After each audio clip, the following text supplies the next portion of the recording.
Hello everyone, आज मैं बताऊंगी रामधारी सिंह दिनकर का जीवन परिचय के बारे में। उपनाम दिनकर, मूल नाम रामधारी सिंह दिनकर, जन्म 23 सितंबर 1908 सिमरिया बिहार, निधन 24 अप्रैल 1974 चेन्नई तमिलनाडु। राष्ट्रकवि के रूप में समादृत और लोकप्रिय रामधारी सिंह दिनकर का जन्म 23 सितंबर 1908 को बिहार के बेगूसराय जिले के सिमरिया ग्राम में एक कृषक परिवार में हुआ। बचपन संघर्ष में रहा, जहाँ स्कूल जाने के लिए पैदल चल गंगा घाट जाना होता था, फिर गंगा के पार उतर पैदल चलना पड़ता था। पटना विश्वविद्यालय से बीए की परीक्षा पास करने के बाद आजीविका के लिए पहले अध्यापक बने, फिर बिहार सरकार में सब रजिस्ट्रार की नौकरी की। अंग्रेज सरकार के युद्ध प्रचार विभाग में रहे और उनके खिलाफ ही कविताएं लिखते रहे। आज़ादी के बाद मुजफ्फरपुर कॉलेज में हिंदी के विभाग अध्यक्ष बनकर गए। 1952 में उन्हें राज्यसभा के लिए चुन लिया गया, जहां 2 कार्यालयों तक उन्होंने संसद सदस्य के रूप में योगदान किया। इसके उपरांत वह भागलपुर विश्वविद्यालय के उपकुलपति नियुक्त किए गए और इसके 1 वर्ष बाद ही भारत सरकार ने उन्हें अपना हिंदी सलाहकार नियुक्त कर पुनः दिल्ली बुला लिया।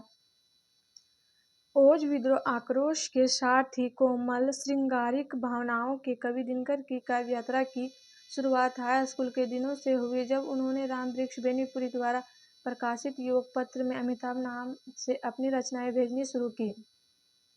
1928 में प्रकाशित बारदौली विजय संदेश उनका पहला काव्य संग्रह था।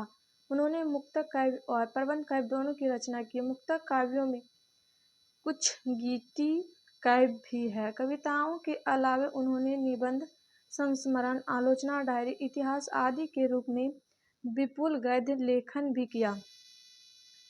प्रमुख कृतियां मुक्तक काव्य, प्रणभंग, रेणुका, हुंकारण, स्वंतिप, द्वंद्व गीत, सामधेनी, बापू, धुआंछार, इतिहास के आंसू, धूप और धुआं, मिर्च का मजा, नीम के पत्ते, सूरज का बिहार, नील कुसुम, हारे को हरिनाम सहित 2 दर्जन से अधिक संग्रह। प्रबंध काव्य कुरुक्षेत्र 1946, रश्मि रथी 1951, उर्वशी 1961, गाइड, मिट्टी की और रेती के फूल, संस्कृति के 4 अध्याय, उजली आग, वेणुवन, शुद्ध कविता की खोज, हे राम, संस्मरण और श्रद्धांजलि, मेरी यात्राएं, दिनकर की डायरी, विवाह की मुसीबतें सहित 2 दर्जन से अधिक कृतियां।